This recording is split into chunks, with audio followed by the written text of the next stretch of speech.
बहुत पुराने समय की बात है। मानपुर नामक गांव में घनश्याम नाम का एक लकड़हारा रहा करता था। वो बहुत गरीब था। सामान के नाम पर उसके पास एक टूटी फूटी कुल्हाड़ी और जानवरों के नाम पर एक मरियल लंगड़ा घोड़ा और एक गधा था। किसी तरह वो अपनी इकलौती बेटी के साथ अपना बुढ़ापा गुजार रहा था। एक दिन लकड़हारे ने अपने लंगड़े वो मरियल घोड़े पर लकड़ी का गठरा लादा और अपनी बेटी से बोला, बेटी, मैं बाजार जा रहा हूँ, शाम तक लौट कर आऊंगा। यदि मेरी सारी लकड़ियां बिक गईं, तो तुम्हारे लिए कोई सुंदर सी वस्तु जरूर ले आऊंगा। जी पिताजी, ध्यान से जाइएगा और याद रखिएगा, बाजार में आपको सही दाम देने वाले कम और ठग ज्यादा मिलेंगे। अपनी लकड़ी सही दाम में ही दीजिएगा। अच्छा बेटी, ठीक है, मैं ध्यान से जाऊंगा। तुम मेरी चिंता मत करो। हो सकता है मुझे देर हो जाए तो मेरा इंतजार मत करना और खाना खा लेना। इतना कहकर ही घनश्याम अपने घर से निकल पड़ता है। गरीबी के कारण ना तो घनश्याम और उसकी बेटी को पौष्टिक खाना मिल पाता था और ना ही उसके जानवरों को। घनश्याम और उसका घोड़ा धीमी धीमी चाल से चलते हुए शहर के बाजार में पहुंचते हैं। बाजार में ठगलाल सेठ भी आया हुआ था। वो बहुत ही शातिर, बेईमान और लालची सेठ था। लोगों को बेवकूफ बनाना ही उसका धंधा था। घनश्याम को देख के वो सोचता है, अरे ये कौन नमूना है? लगता है इसे बेवकूफ बनाना आसान होगा। उम्र दराज भी लगता है, मेरे खिलाफ कुछ बोल भी नहीं पाएगा। अरे सुनो भाई, कहाँ से आए हो? ये लकड़ियाँ कैसी हैं? इन्हें बेचोगे क्या? राम राम भाई, मैं पास के गांव से आया हूँ। ये लकड़ियां बेचने ही आया हूँ। अच्छा, वो क्या है ना भाई, पूछना पड़ता है सब आजकल। वो क्या है, आजकल ठग बहुत हो गए हैं। बताओ, ये सारी लकड़ियाँ किस भाव में दोगे? सही कहा भाई तुमने। ये लकड़ियां मैं 4 चांदी के सिक्कों में दे दूंगा। क्या 4 चांदी के सिक्के? वो भी इन टेढ़ी मेढ़ी लकड़ियों के? तुम तो लूट रहे हो भाई। भाई साहब, लकड़ियां बेच के मुझे वापस घर भी जाना है। मेरी बेटी मेरा इंतजार कर रही होगी। मेरे घर पे और कोई नहीं है। आपने सारी लकड़ी खरीदने की बात कही, इसलिए आपको पहली बार में ही वाजिब दाम बता दिए। आपको नहीं लेना हो तो आप बता दीजिए, मैं और कोई ग्राहक ढूंढ लेता हूँ। घनश्याम का ये उत्तर सुन के तो सेठ के मन में मानो लड्डू फूटने लगे, पर मोल भाव करने के कारण उसने अपने मुंह पर खुशी का कोई भाव न दिखाया। अरे इस बुजुर्ग गरीब किसान का तो और कोई है भी नहीं। आज तो अच्छा मुर्गा फंसा है, ये सही है। अच्छा चलो ठीक है, 3 सिक्के दूंगा। आखिरी प्रस्ताव है, देना है तो बोलो। ठीक है सेठ, आप 3 सिक्के ही दे देना।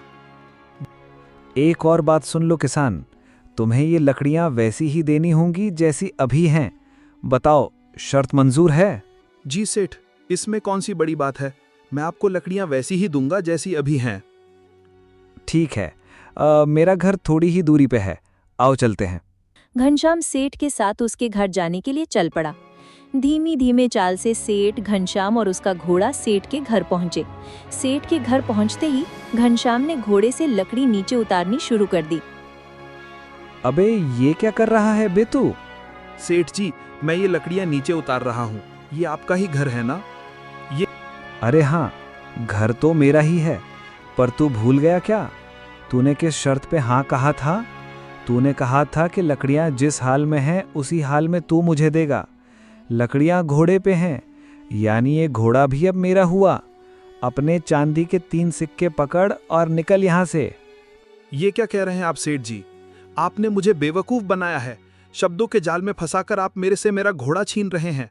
एक गरीब किसान के साथ ऐसा अन्याय करते हुए आपको शर्म नहीं आती क्या? शर्म आती होती तो आज मैं इतना बड़ा सेठ नहीं होता। मेरी शर्त पे तूने ही तो हाँ कहा था, इसलिए अब ये घोड़ा भी मेरा है। ऐसा मत कीजिए सेठ, मैं गरीब हूँ। घोड़ा आपको दे दिया तो मैं लकड़ियां कैसे पहुंचाऊंगा? ये अन्याय है। मैं सरपंच जी के पास जाऊंगा, लोगों को बताऊंगा कि आपने मेरे से ठगी करी है। घनश्याम को ये पता नहीं था कि गांव का सरपंच सेठ का सबसे घनिष्ठ मित्र था। घनश्याम ने गांव के लोगों को इकट्ठा किया, पर सेठ जानता था कि उसका मित्र उसके ही पक्ष में फैसला देगा, इसलिए वो सब तमाशा देखते हुए भी खामोश रहा। गांव के लोगों ने भी फैसला किया कि सरपंच के पास जाने के अलावा और कोई रास्ता नहीं है। घनश्याम, सेठ और गांव वाले सरपंच के पास पहुंचे। पंचायत में फैसला किया गया। देखो भाई, सेठ ठीक कह रहा है। उसने तुम्हें पहले ही बता दिया था कि लकड़ियां उसे उसी हालत में चाहिए जिसमें वो हैं। तो अब तुम्हें अपना घोड़ा भी साथ देना ही होगा। सेठ की बात बिल्कुल सही है। पंचायत में भी घनश्याम को इंसाफ नहीं मिला। भारी दिल से वो अपने घर पहुंचा। घर जाके उसने अपनी बेटी को सारी बात बता दी। ये क्या कह रहे हो बापू? आखिर वो ऐसा कैसे कर सकते हैं? पता नहीं बेटी, लगता है न्याय भी सिर्फ धनवानों के लिए ही होता है, हम गरीबों के लिए नहीं। रात यूं ही बीत जाती है और सुबह होते ही मीरा बाजार जाने के लिए तैयार हो जाती है। घनश्याम का तो बिस्तर से उठने का भी दिल नहीं करता। बाबा, आज मैं बची हुई लकड़ियां बेचने बाजार जा रही हूँ। क्या पता मुझे अच्छा मोल मिल जाए। ये कहते ही मीरा बाजार की तरफ निकल पड़ती है। बाजार में ठगलाल सेठ भी आया होता है। मीरा को देखते ही वो सोचने लगता है, अरे वाह वाह, कल गरीब किसान को बेवकूफ बनाया था और आज इस नासमझ लड़की को मूर्ख बनाऊंगा। सेठ मीरा से बिल्कुल वैसे ही सवाल पूछता है जैसे उसने घनश्याम से पूछे थे। अरे लड़की, ये सब लकड़ियां बेचनी है क्या? सेठ को देखते ही मीरा उसकी सारी चाल समझ जाती है। अच्छा, तो ये है वो सेठ जिसने बेईमानी से हमारा घोड़ा छीन लिया और मेरे बाबा की मजबूरी का फायदा उठा लिया। हाँ, बेचना है ना? 4 चांदी के सिक्के दे दीजिए और ये सारी लकड़ियां आपकी। अरे, इतनी छोटी लकड़ियों के 4 सिक्के? ना ना, 3 में देना हो तो बताओ। नहीं सेठ जी, आपको सबसे सही दाम ही बताए हैं। 4 सिक्कों से कम में नहीं दे पाऊंगी। लगता है ये लड़की नहीं मानने वाली। चलो कोई बात नहीं, ये गधा भी तो साथ मिल रहा है, सौदा तो सस्ता ही है। अच्छा, ठीक है, 4 सिक्कों में मैं ये लकड़ी लेने को तैयार हूँ। मगर याद रखना लड़की, ये लकड़ियाँ जिस हाल में हैं उसी हाल में तुम्हें मुझे देनी होंगी। हाँ सेठ जी, ये लकड़ियाँ जिस हाल में है उसी हाल में मैं आपको दूंगी। बताइए आपका घर कहाँ है? यहाँ से थोड़ी दूरी पर ही मेरा घर है, बस आधे प्रहर से भी पहले पहुँच जाएंगे। मीरा सेठ के साथ उसके घर लकड़ियां पहुंचाने चली जाती है और जैसे ही वो लकड़ियां गधे से निकालने लगती है, सेठ ठगलाल उसे वही रोक देता है। अरे बेवकूफ लड़की, ये क्या करती है? भूल गई तूने क्या कहा था? शर्त के मुताबिक ये लकड़ियां तुमने मुझे उसी हाल में देने की बात कही है जिसमें ये हैं, यानी ये गधा भी अब मेरा हुआ। अपने 4 चांदी के सिक्के पकड़ और चलती बनी यहाँ से। ठीक है सेठ जी, मैं चली जाऊंगी, मगर याद कीजिए आपने कहा था कि आप भी मुझे सिक्के उसी हाल में देंगे जिसमें वो अभी है, यानी अब आपको भी मेरे साथ चलना होगा। शर्त के अनुसार अब आप पर हमारा स्वामित्व है और क्योंकि आप पर हमारा स्वामित्व है इसलिए अब आपका घर, कारोबार, मवेशी भी सब मेरे हुए। ये क्या बकवास कर रही है तू लड़की? आपने पहले वचन दे दिया और अब मुकर रहे हैं। अपना वचन पूरा कीजिए सेठ जी, नहीं तो मैं लोगों को इकट्ठा कर लूंगी, न्याय लेकर रहूंगी। अरे नहीं नहीं छोकरी, ये क्या करती है? तू चांदी की जगह सोने के सिक्के ले ले, बस मेरी जान छोड़ दे। जा अपने गधे को भी ले जा। नहीं सेठ जी, अपना वचन तो मैं पूरा करके ही जाऊंगी। सेठ मीरा के आगे बहुत हाथ पैर जोड़ता है, मगर मीरा नहीं मानती। मीरा लोगों को इकट्ठा करके सरपंच के पास चली जाती है। सरपंच सारी बात ध्यान से सुनता है। हे भगवान, लगता है आज मैं अपने मित्र की कोई मदद नहीं कर पाऊंगा। गरीब लकड़हारे किसान की ये लड़की तो बहुत चतुर है। सारी बात सुनने के बाद सरपंच को मीरा के पक्ष में ही फैसला सुनाना पड़ता है। पंचायत ये फैसला करती है कि अगर मीरा को मंजूर हो तो उसे सेठ 100 सोने के सिक्के दे और अगर मंजूर न हो तो अपने वचन का पालन सेठ को करना होगा। मीरा 100 सोने के सिक्कों की शर्त मान जाती है। अरे वो लड़की, ये सिक्के मिल जाने से ये मत समझ लेना कि तू मुझसे ज्यादा चतुर है। जल्दी मेरी आंखों के सामने से निकल और कभी मुझे अपना मुंह मत दिखाना, समझी? सेठ जी, धनवान होने से चतुर होने का कोई संबंध नहीं है। आपसे ज्यादा चतुर तो मैं हूँ। अगर आपको विश्वास ना हो तो मैं हम दोनों की चतुराई का इम्तिहान लेकर भी ये साबित कर सकती हूँ। अगर मैं जीती तो आप मुझे 100 की जगह 200 सोने के सिक्के देंगे और अगर आप जीते तो ना ही मैं आपसे अपना गधा वापस लूंगी और ना ही आपको मुझे ये 100 सोने के सिक्के भी देने होंगे। बताइए, मंजूर है? हाँ हाँ मंजूर है ना। तू देखना, मैं ही जीतूंगा। अब तू हारने के लिए तैयार रह लड़की। बता, क्या करना है इस चतुराई की परीक्षा में? ज्यादा कुछ नहीं सेठ जी, बस झूठ बोलना है, झूठ। आप और मैं दोनों ही एक निरी झूठी और अविश्वसनीय कहानी सुनाएंगे, मगर शर्त ये है कि हम में से एक ने भी दूसरे को झूठा कह दिया तो वो हार जाएगा, और गांव वालों में से किसी ने भी हमारी कहानी को सच कह दिया तो भी हम हार जाएंगे। सरपंच जी, बहुत समय पहले की बात है। बारिश का मौसम था और मैं बाजार से भुट्टे खरीद के लाया था।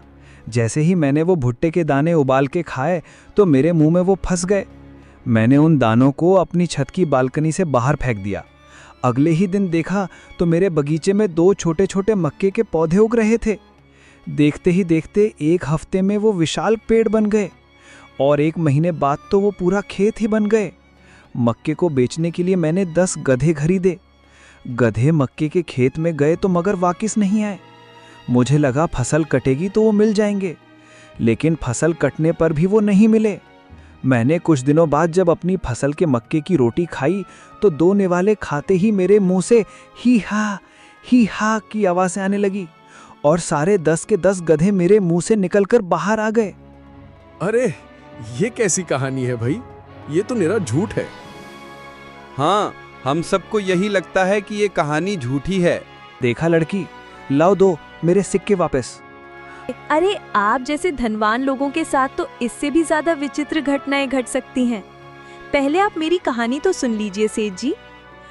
बहुत साल पहले की बात है, जब मैं छोटी थी तो मैंने अपने पिताजी के दिए हुए कपास के पौधे को अपने घर के पीछे लगाया था। हमारे गांव में कहते थे कि कोई सच्चे दिल वाला व्यक्ति अगर उस जगह पौधा लगाए तो उसका फल जादुई होता है।